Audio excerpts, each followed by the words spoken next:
శ్రీమాత్రే నమ. జయ గురు దత్తాత్రేయ నమ. ఈ వీడియోలో మనం కర్కాటక రాశి వారికి శ్రీ పరాభవనామ సంవత్సరంలో వివాహం కొరకు ఎదురు చూస్తున్నటువంటి యువతీ యువకులకు ఎంతవరకు వారికి వివాహ అవకాశాలు ఉన్నాయి, ఒకవేళ వారి యొక్క జన్మజాతకంలో వివాహ ఆటంకాలు ఏవైనా ఉంటే ఆ గ్రహాలకి ఏ పరిష్కారం చేసుకుంటే వివాహం తొందరగా జరిగే అవకాశం ఉంటుంది అన్న విషయాన్ని మనం ఈ వీడియోలో పరిశీలించే ప్రయత్నం చేద్దాం. కర్కాటక రాశికి చంద్రుడు అధిపతి అవుతూ ఉంటాడు. సప్తమాధిపతిగా ఉన్నటువంటి వాడు శని భగవానుడు. మరి ఈ కారణం వల్ల సర్వసాధారణంగా కర్కాటక రాశి వారికి వివాహం ఏదో విధంగా ఆలస్యం అవుతూ ఉంటుంది. ఒకవేళ తొందరగా వివాహం జరిగితే ఏదో ఒక వివాహ సమస్య ఆటంకాలు ఈ రాశి వారికి కనబడుతూ ఉంటాయి. అందువల్ల పొరపాటున కూడా ఈ కర్కాటక రాశిలో జన్మించిన వారు మకర రాశిలో జన్మించిన వారితో కానీ కుంభరాశిలో జన్మించిన వారితో కానీ వివాహం అన్నది చేసుకోవడం అన్నది అంత అనుకూలం కాదు. ఒకవేళ వివాహం జరిగితే చాలా సందర్భాల్లో ఏదో ఒక సమస్య వస్తూ ఉంటుంది. చాలా ఓర్పుతో సహనంతో ఈ వివాహ జీవితాన్ని ఎదుర్కోవలసి ఉంటుంది. మరి ప్రధానంగా మనకి ఈ వివాహానికి గురుబలం ఇంపార్టెంట్ అంటాం. అలాగే శుక్ర చంద్రులు కూడా అనుకూలంగా ఉండాలి. మరి గోచారరీత్యా సప్తమ భావంలోకి శుక్రుడు వచ్చినా గురువు వచ్చినా సప్తమాన్ని గురువు చూసిన వివాహానికి అనుకూలత ఏర్పడుతూ ఉంటుంది. మరి ఈ రాశి వారికి ప్రస్తుతం గురువు ఈ జూన్ 1వ తారీఖు నుంచి అక్టోబర్ 31వ తారీఖు మధ్యలో రాశి అందే గురుగ్రహ సంచారం జరుగుతుంది. ఆ సమయంలో జాతకులకి వివాహానికి అనుకూలమైనటువంటి సమయం. మరి ఆ సమయంలో మీరు పెళ్లి చూపులు ఏర్పాటు చేసుకున్నా, వివాహం జరిగినా, వివాహ ప్రయత్నాలు చేసినా అది తొందరగా అనుకూలించే అవకాశం ఉంది. ఆ సమయంలో జాతకులకి విదేశ అవకాశాలు కూడా రావడం జరుగుతుంది. అందువలన ఏంటంటే ఎప్పుడో జూన్ 1 నుంచి అక్టోబర్ 31 మధ్యలో ఈ రాశిలో జన్మించిన అమ్మాయిలకు కానీ అబ్బాయిలకు కానీ వివాహం తర్వాత ప్లేస్ ఆఫ్ చేంజ్ ఉంటుంది. అది దూర ప్రాంత ప్రయాణం అవుతుంది. కాబట్టి మీరు ఆ సమయంలో విదేశంలో ఉన్నటువంటి అమ్మాయిలు కానీ అబ్బాయిలు కానీ వివాహ ప్రయత్నం చేసినా కూడా ఆ సమయంలో జరిగే అవకాశం ఉన్నది. అది ఓకే, గురుబలం ఓకే, బాగుంది. మరి దశలు పరిశీలించినప్పుడు కర్కాటక రాశి లగ్నం అందు పునరుసు 4వ పాదం, పుష్యమి, ఆశ్లేష నడుస్తూ ఉంటాయి. అందువల్ల ఈ దశలను బట్టి ఈ పునరుసు నక్షత్రంలో జన్మించిన వాళ్ళకి సుమారుగా అటు ఇటు ఒక 3 సంవత్సరాలు గురుదశ, దాని తర్వాత ఈ శనిమా దశ 19 సంవత్సరాలు ఉంటుంది. 22వ సంవత్సరం తర్వాత వచ్చే బుధ మహాదశలో ఇంచుమించుగా బుధ మహాదశ ఈ రాశి వారికి వివాహానికి అనుకూలత ఏర్పడుతూ ఉంటుంది. ఒకవేళ బుధ మహాదశ జరుగుతుండి వివాహం ఆలస్యం అవుతే బుధగ్రహ పరిహారానికి మీరు ప్రతి బుధవారం రోజు వెంకటేశ్వర స్వామి వారి ఆలయం దర్శించి తులసిమాల సమర్పించడం కానీ తులసి దళాలతో అర్చన చేయడం కానీ చేయొచ్చు. అది మీరు ఇంటికాడ కూడా చేసుకోవచ్చు. అలాగే విష్ణు సహస్రనామం పారాయణ చేస్తూ ప్రతి నామానికి వివరణగా అర్థం తెలుసుకోవడం వల్ల తొందరగా ఫలితం రావడం జరుగుతూ ఉంటుంది. సో ఇవి చేస్తున్నా కూడా మనకి వివాహం జరగడం లేదు, ఒక కొలిక్ కూడా రావట్లేదు, అసలు సంబంధాలే రావడం లేనప్పుడు ఒకసారి మీ జన్మజాతకాన్ని పరిశీలించవలసి ఉంటుంది. మరి జన్మజాతకంలో మీ యొక్క జన్మరాశి యందు పాపగ్రహం ఉన్నా, సప్తమ స్థానంలో పాపగ్రహాలు ఉన్నా, అంటే రాహు, శని, ఈ కేతు లాంటి గ్రహాలు ఉన్నా, కుజగ్రహం వేరొక పాపగ్రహంతో కలిసి ఉన్నా, అలాగే వివాహానికి ప్రధాన కారకులైనటువంటి జలతత్వ గ్రహాలైనటువంటి చంద్ర గురుగ్రహాలు, చంద్ర శుక్రుడు, ఈ శుక్రుడు పాపగ్రహాలతో కలిసి ఉన్నా, రవితో కంబస్ట్ అయినా, రవితో మరీ దూరం అంటే 43 డిగ్రీలు దూరంగా ఉన్నా, అలాగే రాహుతో ఎఫెక్ట్ అయి ఉన్న, శనితో బాగా దగ్గరగా ఉన్న, ఒకే డిగ్రీలో ఉన్న వివాహం అన్నది చాలా ఇబ్బంది కలుగుతూ ఉంటుంది.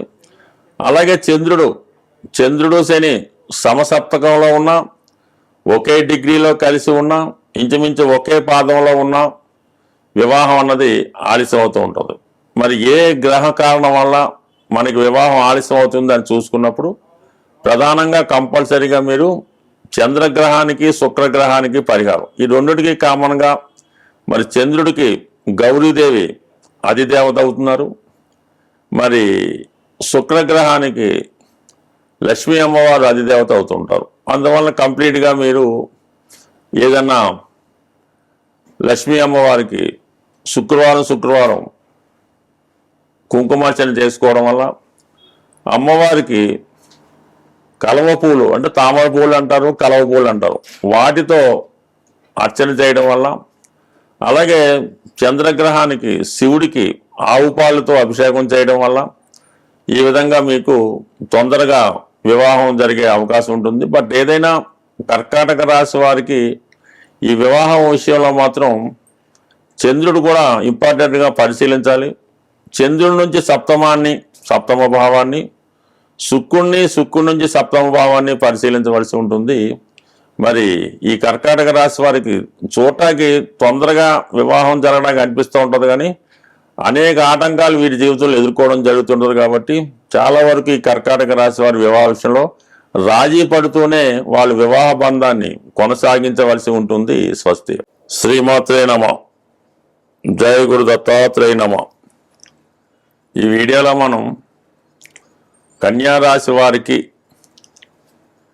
శ్రీ పరాభవనామ సంవత్సరంలో వివాహం కొరకు ఎదురు చూస్తున్నటువంటి యువతి యువకులకు ఏ సమయంలో వివాహం జరగడానికి అవకాశం ఉన్నది అని మనం పరిశీలించినప్పుడు, ఏదైనా ఒక రాశి వారికి వివాహం జరగాలంటే గురువు యొక్క అనుగ్రహం, అలాగే శుక్ర చంద్రగ్రహాల అనుగ్రహం తప్పనిసరిగా ఉండాలి. అంటే చంద్రుడు శుక్రుడు కూడా జలతత్వ గ్రహాలు.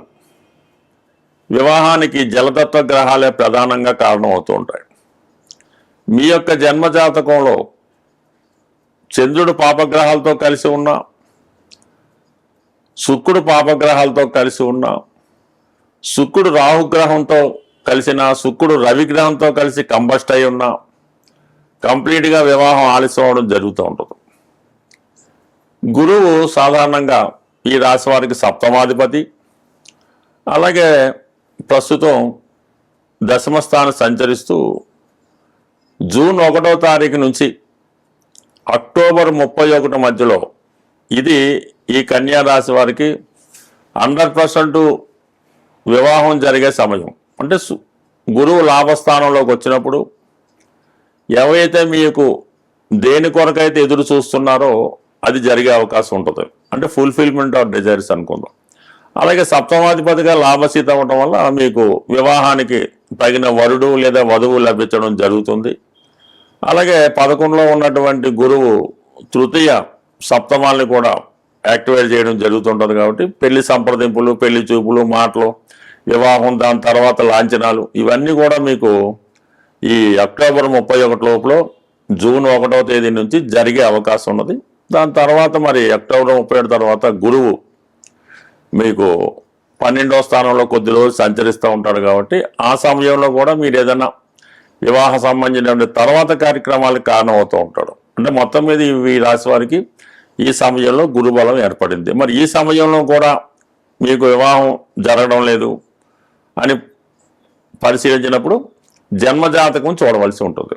ఒకవేళ మీ జన్మజాతకంలో సప్తమ స్థానంలో శని, కుజ, రాహువు, కేతువు లాంటి పాపగ్రహాలు ఉన్నా, మీ యొక్క జన్మజాతకంలో సప్తమాధిపతి గురువు ఈ పాపగ్రహాలతో కలిసి ఉన్న, సప్తమ భావం అంటే మీనరాశి 2 పాపగ్రహాల మధ్య పడి ఉన్నా, అంటే ఒక పాపగ్రహం వేరొక పాపగ్రహం ఉన్నప్పుడు ఈ పాపకర్తార యోగంలో సప్తమ భావం పడినా, గురువు పాపకర్తార యోగంలో పడినా, వివాహం ఎంత ప్రయత్నం చేసినా ఆలస్యం అవుతూ ఉంటుంది.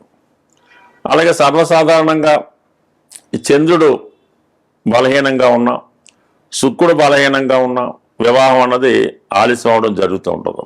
మరి వాటికి పరిహారం ఏం చేయాలంటే కంప్లీట్గా ఎప్పుడు కూడా ప్రస్తుతం దశ ఏం జరుగుతుంది అని పరిశీలించాలి. ప్రస్తుతం దశ ఏముంటుంది మన కన్యా రాశి వారికి? ఉత్తర, హస్త, చిత్త నక్షత్రాలు.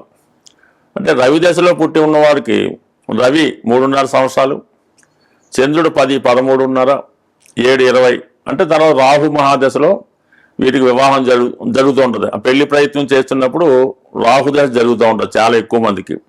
వారు రాహుగ్రహాన్ని పరిహారం చేసుకోవాలంటే అమ్మవారికి, కనకదుర్గ అమ్మవారికి చండీ హోమం లాంటివి చేయించుకోవడం, అమ్మవారికి శుక్రవారం కుంకుమార్చన చేసుకోవడం, లలితా సహస్రనామం, దుర్గా అష్టోత్తరం, దేవీ భాగవతం లాంటి గ్రంథాలు పారాయణ చేయడం వల్ల రాహుగ్రహం మీకు తొందరగా అనుకూలించడం జరుగుతూ ఉంటుంది.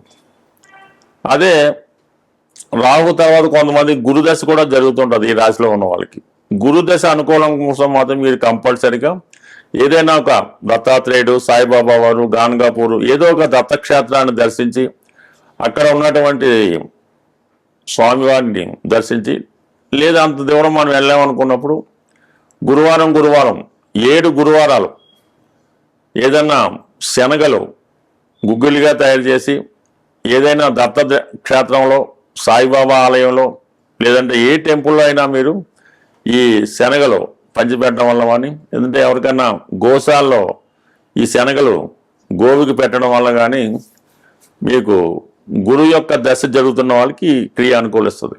ఆ కారణం వల్ల ఇది కంప్లీట్గా దశను బట్టి పరిశీలించుకొని దశానాథుడికి పరిహారం చేసుకోవాలి. అలాగే ప్రధానంగా రాష్ట్రాధిపతి బుధుడు కూడా వివాహానికి మీకు చాలా వరంటే ఎందుకంటే లగ్నం సహకరించాలి. లగ్నం సహకరిస్తేనే ఆరోగ్యం కానీ ఐశ్వర్యం కానీ లభిస్తూ ఉంటుంది. అందువల్ల ఏంటంటే ఈ రాశి వారికి బుధుడు రాష్ట్రాధిపతి కాబట్టి బుధగ్రహ అనుగ్రహం కోసం మీరు నిత్యం విష్ణు సహస్రనామ పారాయణ వినడం కానీ, చదవడం కానీ, అలాగే గోవిందనామాలు లేదంటే ఏదైనా ప్రతి బుధవారం వెంకటేశ్వర స్వామి ఆలయంలో తులసిమాల సమర్పించి అర్చన చేయించుకోవడం, ఇవన్నీ చేయించుకోవాల్సి ఉంటుంది. బట్ ఏదైనా కన్యారాశి వారు ఈ వివాహ సంబంధించిన విషయంలో చాలా వరకు ఆలస్యం అవుతుంటుంది వివాహం. కారణం ఏదైతే ఉన్నామండి, ఎందుకంటే వీళ్ళకి సప్తమ భావం సహజ వ్యయస్థానమైనటువంటి మీనరాశి అవటం వల్ల ఈ ఆలస్యానికి కారణం అవుతుంటుంది. బట్ కానీ వివాహం తర్వాత వీళ్ళ జీవితం కంప్లీట్గా అదృష్టపరంగా మారుతూ ఉంటుంది. ఎందుకంటే సప్తమం గురువు యొక్క స్థానం కాబట్టి మీకు మంచి అడ్వైజ్ ఇస్తూ మంచి మార్గంలో నడిపించే జీవిత భాగస్వామి రావడం వల్ల ఆఫ్టర్ మ్యారేజ్ మీ యొక్క లైఫ్ బాగా సెటిల్ అవ్వడం జరుగుతుంటుంది. బట్ ఏదైనా కన్యారాశి, కన్యా లగ్నం వారికి వివాహం తర్వాతే జీవితం బాగుంటుంది. బిఫోర్ అంతా కూడా స్ట్రగుల్తో కూడుకొని ఉంటుంది. స్వస్తి.